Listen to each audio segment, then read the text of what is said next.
तो दोस्तों, क्योंकि रिश्तों के भी रूप बदलते हैं कि आज के एपिसोड की शुरुआत वहीं से होती है जहां वृंदा आरव से कहती है कि मासी मतलब माँ जैसी।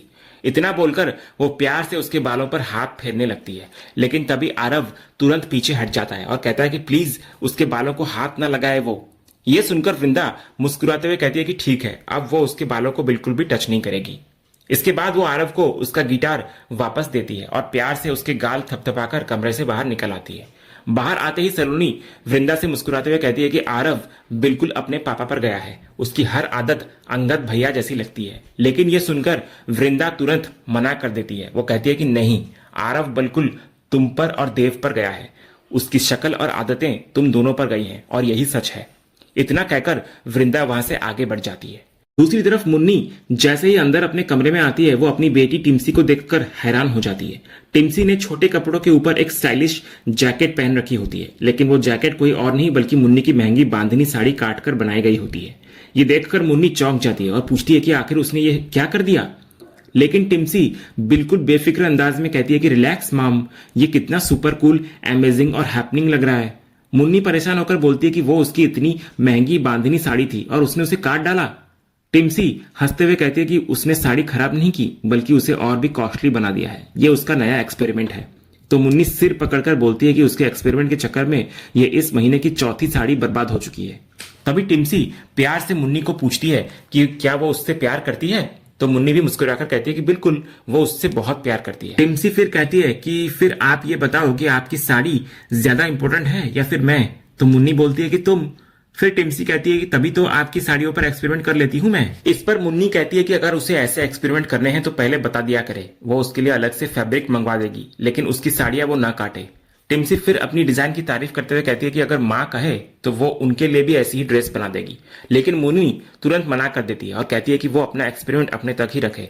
फिर उसकी नजर टिम्सी के हाथ में पड़े चिप्स के पैकेट पर जाती है। वो चिप्स छीनते हुए कहती है कि पूरा दिन यही जंक फूड खाती रहती है, जबकि घर में इतना अच्छा खाना बना हुआ है। वो कहती है कि उसके जंक फूड से लाख गुना अच्छा घर का खाना होता है। साथ ही वो टिम्सी को पढ़ाई पर भी ध्यान देने के लिए सलाह देती है और कहती है कि एक बार अक्षय और माधवी को देखकर कुछ सीखे जो मन लगाकर पढ़ाई करते हैं। उधर दूसरी तरफ हम माधवी को देखते हैं जो अपने फोन से अपने सोशल मीडिया चैनल के लिए वीडियो शूट कर रही होती है।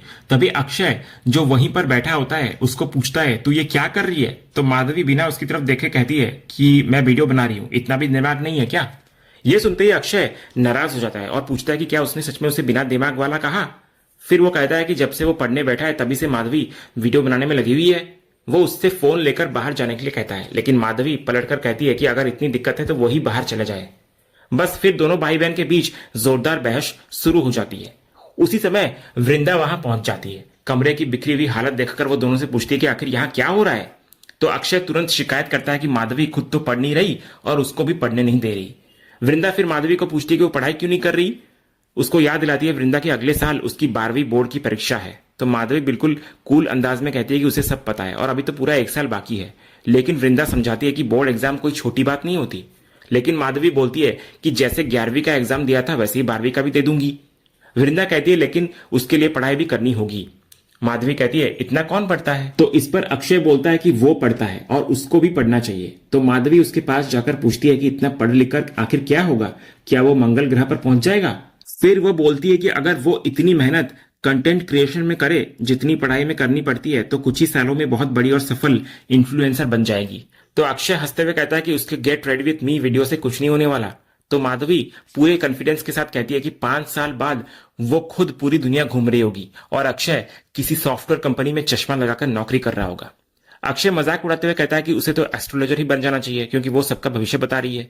इसके बाद अक्षय फिर वृंदा से कंप्लेंट करता है वो माधवी से पूछे कि वीकडे में उसके हाथ में फोन आया कैसे।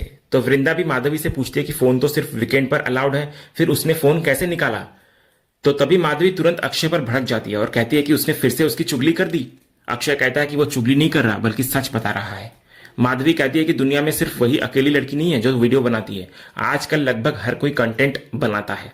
अक्षय कहता है लेकिन लोग पढ़ाई भी साथ में करते हैं। माधवी कहती है कि वो अपनी पढ़ाई करे और उसे अपनी वीडियो बनाने दे।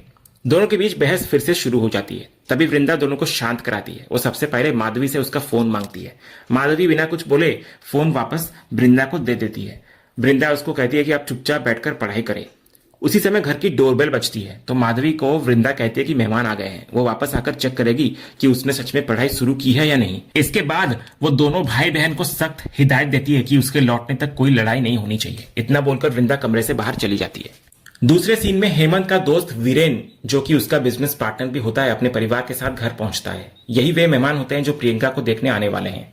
तभी हेमंत मुस्कुराते हुए वीरेन से पूछता है कि उसका बेटा आखिर कहाँ रह गया। इस पर वीरेन हंसते हुए कहता है कि वो तो जानता ही है, उसका बेटा बिल्कुल उसी की तरह है, हर वक्त सिर्फ काम में लगा रहता है। हेमंत भी मुस्कुराकर बोलता है कि वर्कहोलिक होना बुरी बात नहीं है, यही उम्र होती है मेहनत करने की। वीरेन कहता है कि जैसे ही वे लोग घर से निकल रहे थे तभी उसके बेटे की एक जरूरी मीटिंग आ गई। वो मीटिंग खत्म करके सीधा यहीं पर आने वाला है। हेमंत मजाक में कहता है कि वहां की मीटिंग तो चलती रहेगी, लेकिन यहाँ वाली मीटिंग भी कम जरूरी नहीं है। यहाँ तो सब लोग उसी का बेसब्री से इंतजार कर रहे हैं। इतने में वीरेन की नजर पूजा की तस्वीर पर पड़ती है। वो हैरानी से पूछता है कि इतने साल हो गए लेकिन आज तक पूजा की तस्वीर पर माला क्यों नहीं चढ़ाई गई? लैंडस्लाइड में तो कोई बचा भी नहीं था। हेमंत की आंखें ये सुनकर नम हो जाती है। वो तस्वीर की तरफ देखकर कहता है कि उसके लिए पूजा आज भी जिंदा है। वो उसे कभी गया हुआ मान ही नहीं पाया, इसलिए उसने आज तक उसकी तस्वीर पर न फूल चढ़ाए और न ही माला डाली। उसके दिल में पूजा आज भी जिंदा है और हमेशा रहेगी। फिर हेमंत वीरेन से कहता है कि एक बार अपने बेटे को फोन करके पूछ ले कि आखिर वो कहां तक पहुंचा। वीरेन तुरंत उसको फोन लगाता है। उधर दूसरी तरफ प्रियंका, जो कि वहीं पर सलोनी और वृंदा के बीच में बैठी होती है, वो काफी नर्वस दिखाई दे रही होती है। वृंदा मुस्कुराते हुए उससे पूछती है कि वो इतनी घबराई हुई क्यों है। वो प्यार से कहती है कि इतनी सुंदर लड़की को कोई मना नहीं कर सकता, उसे देखकर तो कोई भी पहली नजर में दीवाना हो जाएगा। सलोनी भी वृंदा की बात का समर्थन करते हुए कहती है कि भाभी हमेशा सही कहती है, इसलिए उसको बिल्कुल भी टेंशन लेने की जरूरत नहीं है। तभी उसी समय वो लड़का वहां पहुंचता है। उसकी माँ उसको देखते ही पूछती है कि आखिर आने में इतनी देर क्यों लगा दी उसने। तभी देव भी आगे बढ़कर अपना परिचय देता है और कहता है कि वो देव है और जमशेदपुर का पूरा बिजनेस वही संभालता है। सलोनी भी अपना परिचय देती है और मुस्कुराते हुए पूछती है कि आने में इतनी देर कैसे हो गई। इसी बीच वीरेन थोड़ा घबराने लगता है। हेमंत उसको पूछता है कि वो अचानक इतना परेशान क्यों हो रहा है, तो वीरेन धीरे से कहता है कि उसके बेटे को अभी तक ये पता भी नहीं है कि वे लोग यहाँ लड़की देखने आए हैं उसके लिए। ये सुनकर हेमंत भी हैरान हो जाता है और पूछता है कि उसने अब तक ये बात बताई क्यों नहीं। तो वीरेन कहता है कि आजकल के लड़कों को अगर पहले ही बता दिया जाए तो वे आने से ही मना कर देते हैं, इसलिए पहले दोनों बच्चों की सामान्य बातचीत हो जाने दो, फिर सही समय देखकर सब बता देंगे। इतने में वो लड़का अंदर आता है। उसी समय वृंदा की नजर टेबल पर रखे पानी के ग्लास पर पड़ती है, जो किनारे पर रखा होने की वजह से गिरने ही वाला होता है। वो तुरंत उठकर उसको सीधा कर देती है। जैसे ही वो ऐसा करती है, सामने खड़ा वो लड़का उसको देखकर अचानक चौंक जाता है। उसको तुरंत वो पल याद आने लगता है जब बारिश वाले दिन उसने सड़क किनारे वृंदा को अपनी खराब गाड़ी ठीक करने की कोशिश करते हुए देख लिया था। फिर उसे वो वाला दृश्य भी याद आता है जब दो लड़के लड़कियों ने उसकी गाड़ी में टक्कर मार दी थी और वृंदा ने उन्हें डांटने के बजाय समझाकर वहां से भेज दिया था। उसे यह भी याद आता है कि जाते जाते वृंदा ने अपना बिजनेस कार्ड उसकी गाड़ी के वाइपर पर लगा दिया था। ये सब सोचकर वो चुपचाप अपनी जेब से वही वाला बिजनेस कार्ड निकालकर देखता है और फिर एक बार वृंदा की तरफ देखता है। तभी हेमंत इधर उस लड़के से पूछता है कि उसकी मीटिंग कैसी रही। तो उस लड़के का नाम कार्तिक होता है। वो मुस्कुराकर बोलता है कि मीटिंग बहुत अच्छी रही। इसके बाद वीरेन अपने बेटे से कहता है कि वो जानता है ना कि वीरानी परिवार उनके बिजनेस पार्टनर है। तो कार्तिक हाँ कहता है। इस पर वीरेन आगे बोलता है कि अब वे लोग भी यहीं पर शिफ्ट होने वाले हैं और आगे से दोनों परिवार अक्सर मिलते रहेंगे। असल में ये सब सिर्फ कार्तिक को वहीं रोकने के लिए बोला गया झूठ होता है। हेमंत भी उसी बात में हाँ मिलाते हुए कहता है कि अब दोनों परिवार एक ही शहर में रहेंगे, इसलिए मिलना जुलना तो लगा ही रहेगा। फिर वीरेन बोलता है कि अगर आगे बिजनेस की कोई भी बात करनी हो तो सीधे कार्तिक से की जाए, क्योंकि अब वही सारी बड़ी डील्स संभालता है।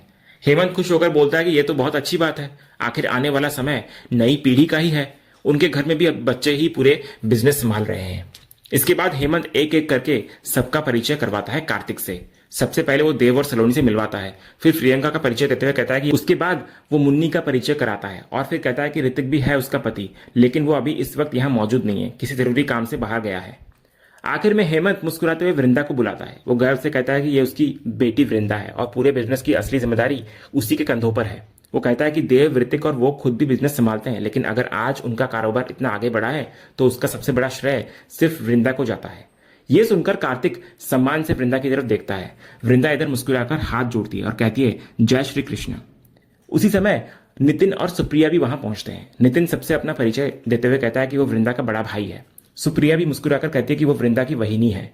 नितिन मजाक में कहता है कि आने में देर इसलिए हो गई क्योंकि वो सुप्रिया को शॉपिंग कराने ले गया था और जब वो शॉपिंग पर निकलती है तो समय का बिल्कुल ध्यान नहीं रहता उसे। सुप्रिया तुरंत उसको टोकती है और हंसते हुए कहती है कि शॉपिंग करने वाली औरतें कभी घड़ी नहीं देखती। इसके बाद हेमंत कार्तिक का परिचय नितिन से भी करवाता है और दोनों हाथ मिलाते हैं। कुछ देर बाद हेमंत धीरे से वीरेन को कहता है कि अगर रिश्ते की बात आगे बढ़ानी है तो अब कार्तिक को सच बता देना चाहिए कि वे लोग यहाँ लड़की देखने आए हैं। वीरेन कहता है कि वो भी यही चाहता है, लेकिन पहले वो अकेले में अपने बेटे से बात करना चाहता है। तो हेमंत हामी भर देता है। इसके बाद वो कार्तिक से कहता है कि बातें तो बाद में होती रहेंगी, पहले वो उसे पूरा घर दिखा देता है। इतना बोलकर वो कार्तिक और उसके माता पिता को अंदर ले जाता है। इधर दूसरी तरफ घर की सभी महिलाएं डिनर की तैयारी के लिए किचन में पहुंचती है। मौका मिलते ही मुन्नी धीरे से प्रियंका को पूछती है कि लड़का कैसा लगा उसे। तो प्रियंका शर्माते हुए कहती है कि उसने तो अभी तक उसे ठीक से देखा भी नहीं, पता नहीं क्यों उसे बहुत घबराहट हो रही है। सलोनी भी हंसते हुए वही सवाल पूछती है प्रियंका से। तो प्रियंका दोबारा कहती है कि उसे समझ नहीं आ रहा कि वो क्या बोले। तभी मुन्नी प्यार से समझाती है कि यह घबराहट ही हर लड़की का सबसे खूबसूरत श्रृंगार होता है। वो कहती है कि बस सामान्य रहना और खुलकर बात करना, बाकी सब अपने आप ठीक हो जाएगा। लेकिन प्रियंका फिर भी बोलती है कि यह सब इतना आसान नहीं है। फिर मुन्नी मुस्कुराकर बोलती है कि ज्यादा सोचने से कुछ नहीं होगा।